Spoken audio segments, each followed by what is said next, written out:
Dari Nabi Adam sampai Nabi Muhammad itu lahir di lingkungan orang miskin, membela orang miskin, dan mati dalam keadaan miskin. Astagfirullahaladzim. Berarti dia sama aja mengatakan bahwa Rasulullah Shallallahu Alaihi Wasallam itu mati dalam keadaan miskin katanya. Saya jelaskan dulu mengenai hal ini karena ini penting juga dan banyak yang salah paham mengenai hal ini, menganggap bahwa Rasulullah Shallallahu Alaihi Wasallam adalah orang miskin. Padahal tidak, teman-teman. Rasulullah itu bukan orang miskin. Bukti bahwa Rasulullah bukanlah orang miskin, Tidak membangun berhala-berhala masjid. tuh dia bilang berhala-berhala masjid. Kita dengar lagi ya. Dan mati dalam keadaan miskin. Tidak membangun berhala-berhala masjid. Astagfirullahalazim.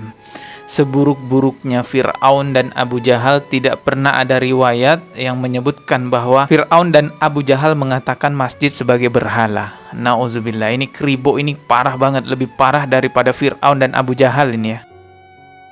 Assalamualaikum warahmatullahi wabarakatuh. Selamat datang kembali di channel Dodi Sefria. Di subscribe dan juga loncengnya ditekan yang baru mampir channel ini, biar gak ketinggalan video berikutnya yang akan saya upload di channel ini. Alhamdulillah kembali lagi bisa menyapa teman-teman semua di sini. Setelah 4 hari saya nggak buat video, teman-teman ya. Tapi selama 4 hari itu saya mengamati sosial media dan saya melihat banyak sekali yang lagi viral. Salah satunya muncul aliran yang dianggap sesat oleh MUI yang disebut dengan aliran hakikinya hakiki, di mana orang di dalam ajaran tersebut katanya bisa bertemu dengan Rasulullah Shallallahu Alaihi Wasallam secara langsung, kontak fisik, bukan dalam mimpi, teman-teman. Ini kan ngawur banget ya. Selain itu yang lebih ngawurnya lagi, katanya dia bisa bertemu dengan Allah Subhanahu Wa Taala secara langsung. Nauzubillahi min zalik. Sudah ketemu juga sama Allah Ta'ala. Sudah ketemu sama Nabi. Sudah. Bagaimana kelihatannya Nabi? Bagaimana kelihatannya Nabi? Itu Nabi menyamati semua jadi manusia biasa, cuma kita tidak tahu.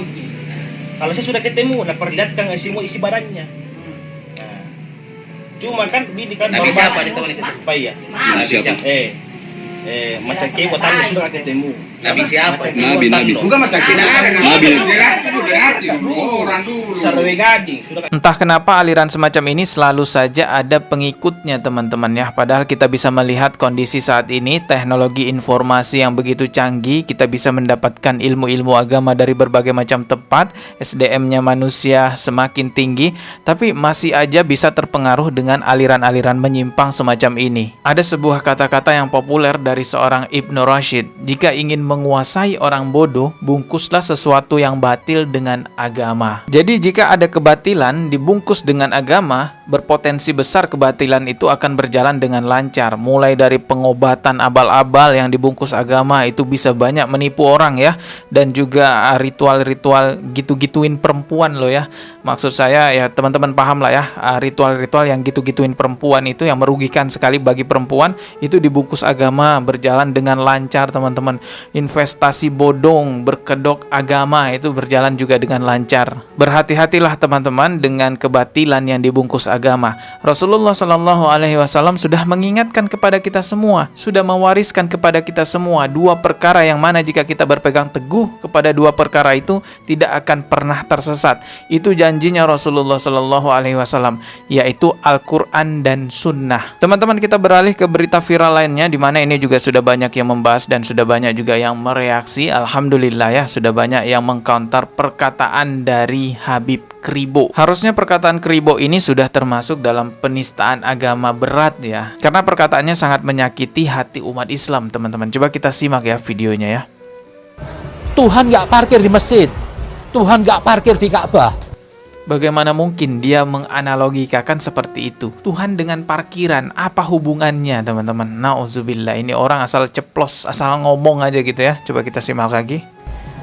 Ngapain pergi jauh-jauh buang duit? Cuma ke Arab sana berebut hajar aswad, membuang duit besar, mau cari Tuhan. Anda senengkan manusia. Ya, dia nyindir orang-orang yang melaksanakan haji di Masjidil Haram ya, langsung ke Ka'bah gitu ya. Ini ibadah, ini bukan sekedar membuang-buang uang. Iya memang biayanya mahal, tapi ingat bahwasanya ibadah haji itu hanya berlaku wajib bagi yang mampu. Mampu secara ekonomi, secara kesehatan, dan lain sebagainya. Kalau nggak mampu ya nggak juga diwajibkan untuk berangkat ke sana. Lagi pula yang berangkat ke sana juga bukan pakai uangnya Kribo. Kalaupun Kribo mau mengkritisi mahalnya biaya berangkat haji, ya kritisilah Menteri Agama itu. Pertanyakan uang-uang masyarakat yang dikumpulkan untuk berangkat haji itu sudah dikelola dengan baik dan benar atau belum. Harusnya hal itu dia pertanyakan kepada Menteri Agama, bukan berkoar-koar di sosial media malah menyerang umat Islam. Kan aneh banget teman-teman ya. Coba kita simak lagi. Tuhan nggak di situ. Tuhan ada di tempat-tempat orang-orang yang susah. Dari Nabi Adam sampai Nabi Muhammad itu lahir di lingkungan orang miskin, membela orang miskin, dan mati dalam keadaan miskin. Astagfirullahaladzim. Berarti dia sama aja mengatakan bahwa Rasulullah Shallallahu Alaihi Wasallam itu mati dalam keadaan miskin katanya. Saya jelaskan dulu mengenai hal ini karena ini penting juga dan banyak yang salah paham mengenai hal ini, menganggap bahwa Rasulullah Shallallahu Alaihi Wasallam adalah orang miskin. Padahal tidak teman-teman, Rasulullah itu bukan orang miskin. Bukti bahwa Rasulullah bukanlah orang miskin ketika Rasulullah menikahi istri pertamanya yaitu Khadijah menggunakan mahar 20 ekor unta betina, yang mana jikalau dirupiahkan di zaman sekarang itu mencapai sekitar 1,3 miliar rupiah. Belum lagi ditambah dengan kepingan-kepingan emas. Orang miskin manakah yang bisa membayar mahar sebanyak itu? Ini menandakan bahwa Rasulullah itu bukan orang miskin. Rasulullah itu pengusaha sukses, pengusaha kaya. Hanya saja memang hidupnya sederhana. Dalam riwayat lainnya disebutkan juga bahwa Rasulullah berkurban sebanyak 100 ekor unta untuk orang-orang yang berhaji. 100 ekor unta, yang mana jikalau dirupiahkan sekarang itu bisa mencapai 5,5 miliar, sekitar itu. Orang miskin manakah yang rela berkurban, yang punya uang untuk berkurban sebanyak 5,5 miliar rupiah? Ini menandakan bahwa Rasulullah itu bukan orang miskin. Rasulullah itu pengusaha kaya, tampan, berwibawa, seorang nabi, tapi hidupnya sederhana. Saking sederhananya Rasulullah itu, ketika tidur beralaskan pelepah kurma, yang mana jikalau beliau bangun itu terlihat di punggungnya ada bekas dari pelepah kurma tersebut.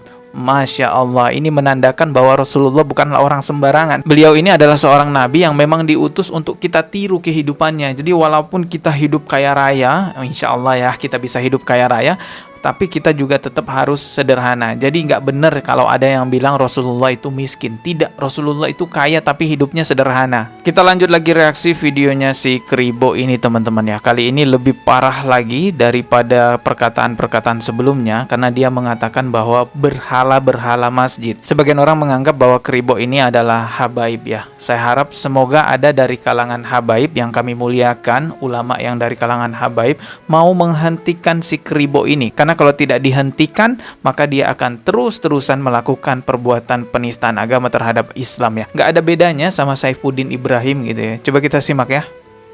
Tidak membangun berhala-berhala masjid. Tuh, dia bilang berhala-berhala masjid. Kita dengar lagi ya.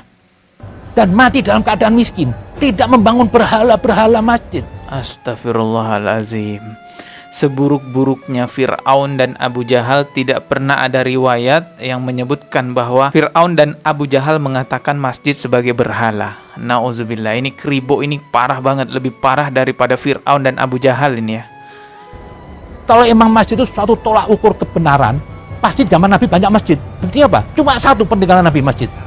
Peninggalan masjid dari Rasulullah katanya cuma satu. Ini yang bener aja si Kribo ini kalau ngomong, aneh-aneh aja. Kenapa sih Kribo ini sewot banget kalau masjid itu banyak di Indonesia, banyak bangunan-bangunan masjid yang megah. Saking sewotnya itu Kribo sampai mengatakan bahwa berhala-berhala masjid. Allahu Akbar. Masjid itu tempat orang mengesahkan Allah. Masjid itu tempat orang sujud kepada Allah Subhanahu wa taala, menauhidkan Allah, tapi dikatakan sebagai berhala. Nauzubillah, ini orang azabnya apa nanti ya? Tidak ada penyelesaian untuk Kribo ini selain menghentikan si Kribonya itu sendiri. Kalau di counter itu nggak akan berpengaruh buat dia. Dia akan terus menistakan agama Islam. Ya ibaratnya seperti Saifuddin Ibrahim lah ya. Kita udah counter tiap hari, kita udah mengecamnya tiap hari, tapi dia terus aja. Kenapa dia terus begitu? Ya karena memang itu bagian dari dapurnya dia. Dia menjadikan penista agama sebagai profesi yang bisa menghadirkan cuan buat dia. Mungkin MUI belum lihat kali ya si Kribo ini, jadi nggak ditegur, nggak ditindak. Tapi masa sih nggak ngelihat sudah viral banget kayak gitu? Apa iya pemerintah kita juga nggak tahu tuh ada orang-orang kayak Kribo di negara kita? Sudahlah teman-teman, kita ketemu lagi di video berikutnya. Mohon maaf jika ada kata yang salah. Wallahu a'lam bishawab. Subscribe dan juga loncengnya ditekan biar nggak ketinggalan video berikutnya. Wassalamualaikum warahmatullahi wabarakatuh.